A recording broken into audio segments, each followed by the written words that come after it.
இங்க நேத்ரான்ற பொண்ணு தன்னால குழந்தை பெத்துக்க முடியாதுன்றதால ஹஸ்பண்ட் டிவோர்ஸ் கேட்டிருக்கதா ஒரு வக்கீல் கிட்ட வந்து சொல்றாங்க. இது ஒரு ரீசனா வச்சுக்கிட்டு கோர்ட்ல டிவோர்ஸ் எல்லாம் தர மாட்டாங்க, நம்ம பாத்துக்கலாம்னு சொல்றாரு. இப்ப கோர்ட்டுக்கு கேஸ்மே வருது, இவங்களால குழந்தை பெத்துக்க முடியாதுன்ற ப்ரூஃப் கேக்குறாங்க. அதனால இவங்களுமே டெஸ்ட் பண்ணி பாக்குறாங்க. பார்த்தா பிரச்சனை இவங்களுக்கு இல்லன்றது தெரிய வருது. வக்கீலுமே பயங்கர கோவமா பிரச்சனை அவன் மேல வச்சுக்கிட்டு உங்க மேல குத்தம் சொல்லிட்டு இருக்காங்க. நீங்க டிவோர்ஸ் கொடுத்துருங்க, நம்ம நஷ்டீட்டு கேட்கலாம்னு சொல்லிட்டு கோவமா சொல்றாரு. கேக்குற அந்த பொண்ணு, நீங்க அசால்ட்டா டிவோர்ஸ் வாங்கி கொடுத்துட்டு போயிடுவீங்க, நான் எங்க போறது, நான் மரடியா கூட இருந்துட்டு போறேன் பரவாயில்ல, ஆனா என்னால டிவோர்ஸ் எல்லாம் இருக்க முடியாதுன்னு சொல்லிட்டு அழறாங்க. பார்த்தா கோர்ட்ல கேஸ்மே வருது. இந்த பொண்ணு மென்டலி ஸ்டேபிளா இல்ல, அது மட்டும் இல்லாம மாமனார் கிட்டே தப்பா நடந்துட்டாங்கன்ற மாதிரி சொல்லிட்டாங்க.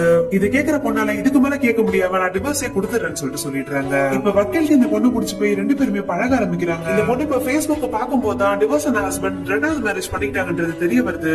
இதனால இந்த பொண்ணு லவ் பண்ற பையன் கிட்ட வந்து என்ன கல்யாணம் பண்ணிக்கிறேன்னு சொல்லிட்டு கேக்குறா. கல்யாணம் பண்றதுக்கு தானே நான் உன்னை லவ் பண்றேன் அவனமே சொல்றான். இப்ப இந்த பொண்ணுக்கு பெங்களூர்ல வேலை கிடைச்சிருக்குன்னு சொல்லிட்டு சந்தோஷமா அவனை நேர்ல பார்த்து சொல்லலாம்னு சொல்லிட்டு போனா அந்த இடத்துல அவன் வராம அவங்க அம்மா வந்து உட்காந்துட்டு இருக்காங்க. என் பையனை தயவு செஞ்சு விட்டுடுமா, டிவோர்ஸ் ஆன பொண்ணை கல்யாணம் பண்ணி கூட்டு வந்தா என் பொண்ணுக்கு கல்யாணம் நடக்காம போயிடுன்னு சொல்லிட்டு சொல்றாங்க. இல்லமா அவன் வரட்டுமா அப்புறம் பேசிக்கலாம்னு சொல்லிட்டு எழுந்துக்கிறாங்க. அப்பதான் தெரியுது அவன் போன்ல எல்லாத்தையுமே இதெல்லாம் கேட்டுட்டு தான் இருக்கான்றது. இதை பாக்குற அந்த பொண்ணுக்கு பயங்கர கஷ்டமாயிடுது. சரி ஓகேமா, என் லைஃப் நான் பாத்துக்கிறேன்னு சொல்லிட்டு போயிடுறாங்க.